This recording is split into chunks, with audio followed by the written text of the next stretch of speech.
back, relax, and maybe get yourself a snack.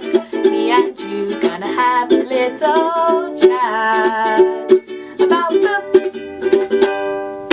Hey guys, so I am here today to do a quick video of all of the top books of the year so far. So I had a look back through my Goodreads and I wanted to see what I've been reading this year and what was doing well and what was sitting at the top of my list, and then I can check in again at the end of the year to see if there's anything else that's kind of got in there as well. So let's get started. I'm very excited about this because it's all the best books. Let's go. I'm going to start off with the ones that got like 4 stars from me that I think are really, really strong 4 stars, and then I'm going to go into the 4.5s and then the 5 stars. Let's go.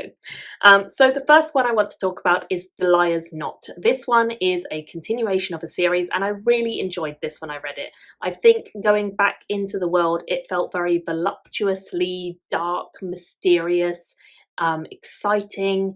I love the characters in this one. I love the fact that our main character actually kind of almost has 3 personalities that she is embodying in different circumstances. She presents different kind of faces to the different people that she meets, and she really embodies that idea of having to hide part of yourself, and I really like her as a character as well. I think the way that she and her friends kind of interact and support one another is great, and I really love the way that she kind of manages to adapt to any situation. The magic in this world is also really, really cool. There is a lot of dark magic, a lot of dreams and tarot reading and mysterious kind of creepy dark magic that we're not entirely sure how it works, but we're finding out more and more as the series goes.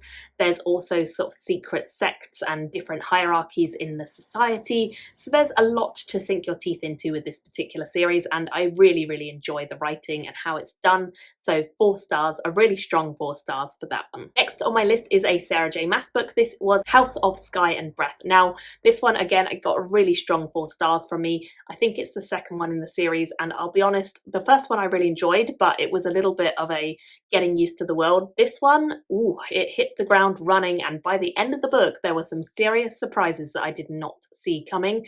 This does have some lusty moments, and maybe not for everyone.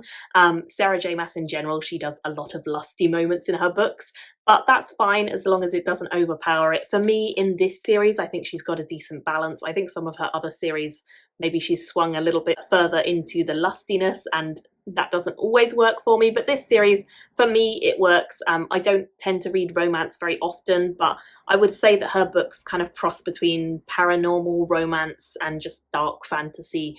So it's a kind of blend of all of those things, and I like it a lot. I do enjoy the characters in this one. I think the way that they interact and the kind of activities they get up to is also very interesting. There's a good plot line in these books, which I like, because some of her books aren't as strong on plot, but I think these ones are. They're a bit more adult in tone than her other series, which is nice to see her kind of trying something a little bit different. And this series is kind of merging slowly with some of her other series, which I'm really enjoying seeing. I particularly like the twists and turns that she throws in with her characters making decisions. Sometimes I can preempt them, but sometimes I haven't been able to, which I always enjoy. And I do think the world that we're focusing on is pretty dark and messed up, as always.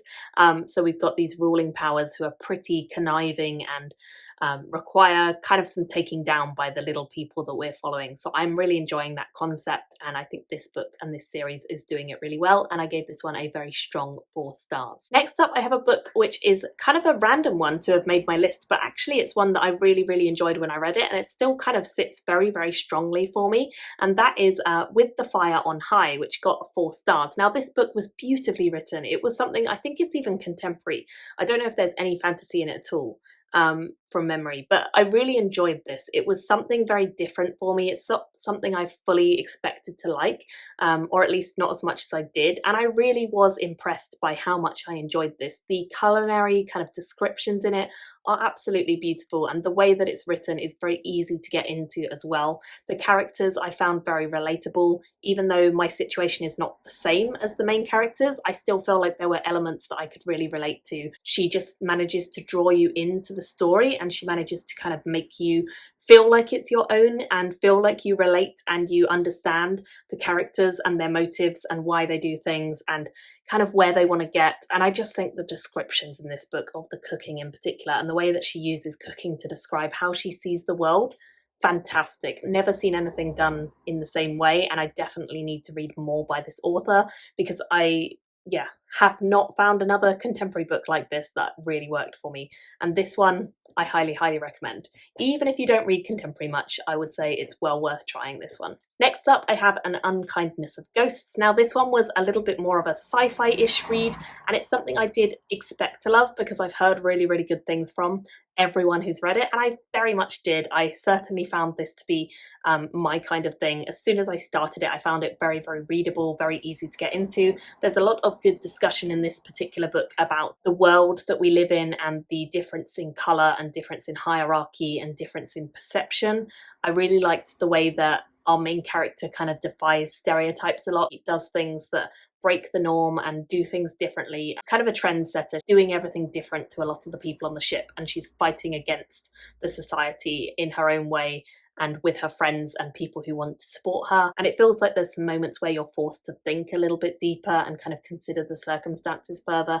And I really enjoyed this. I'm pretty sure I've done full reviews of most of these, if not all. So I'll try and find them and link them below if I have, for you guys to check them out as well if you are interested. Next up, I have Bone Shard Daughter, which I gave a solid 4 stars to as well. This one I think I've reviewed on the channel, and I really enjoyed the concept of the magic in this one. I think the characterization was the only thing that slightly let it down for me and didn't give it that 5 stars, but I really enjoyed the general concept of the magic. I felt like the magic of these bone shards that the Emperor can call on, and he can bewitch people and he can use their sort of life force almost to conduct magic, and then they get drained of it and then they eventually die.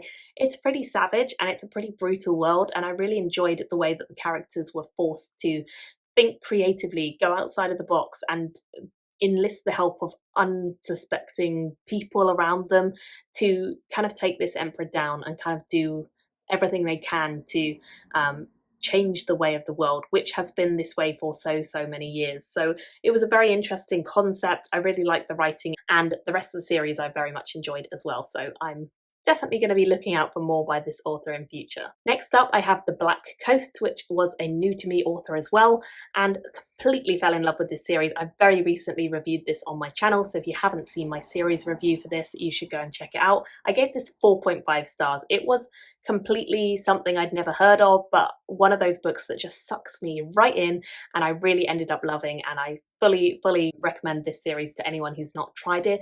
It's got some fantastic LGBT themes throughout it, but it also has a lot of questions of culture clashes, a lot of questions of what is actually right in society and what is just passed down because it's tradition, and whether tradition should be maintained just because it's tradition or whether it should be challenged and changed because times have moved on. And also there's a lot of different pronoun use in this one, which was really cool to see. One of the cultures in particular uses differing pronouns, which I really liked. And I think this just has a great story. The idea of these cultures clashing and kind of having to come together to work together to build something new always fascinates me, and I really enjoyed the concept and the way that the author did it in this particular series. Next up on my list is another really strong 4.5 stars, and that is Legends and Lattes, which is by Travis Baldree. Now, I had never heard of this author. I just stumbled across him on Twitter. He does some audiobook narrating and is kind of heavily involved in general publishing stuff, and he published his own book as a self-published book, which I just stumbled across, and it sounded like something that I would recommend to my partner, which I did. He really enjoyed it when he ended up reading it, so that convinced me to try it as well. And this is just breaking convention, I guess. It's about a character who used to be a mercenary, but she's kind of retired and she wants to set up her own shop, in particular a coffee shop, and she's trying to do so by settling in a new place and just setting it up and seeing how it goes. But of course there are some small hiccups along the way, nothing too wild. This is a very cozy, easy read, something very easy to get into, which I really enjoyed seeing, and I definitely recommend Travis. I'm very excited because I believe he's writing more in the same world, although I don't think it's directly linked. I think it's going to be in the same world, and I can't wait to see what he does next with the world because I just think it's fantastic, very easy to get into, and again, strong 4.5 stars for this one. Highly recommend, especially if you're in the mood for a cozy sort of autumnal wintry read. This is exactly the kind of thing I'd recommend. Next up, The Poison Song, which is by Jen Williams. This one I really enjoyed. I gave it 5 stars, just completely loving it, and really enjoying how the story ended and the climax was kind of paying off, and the world in general.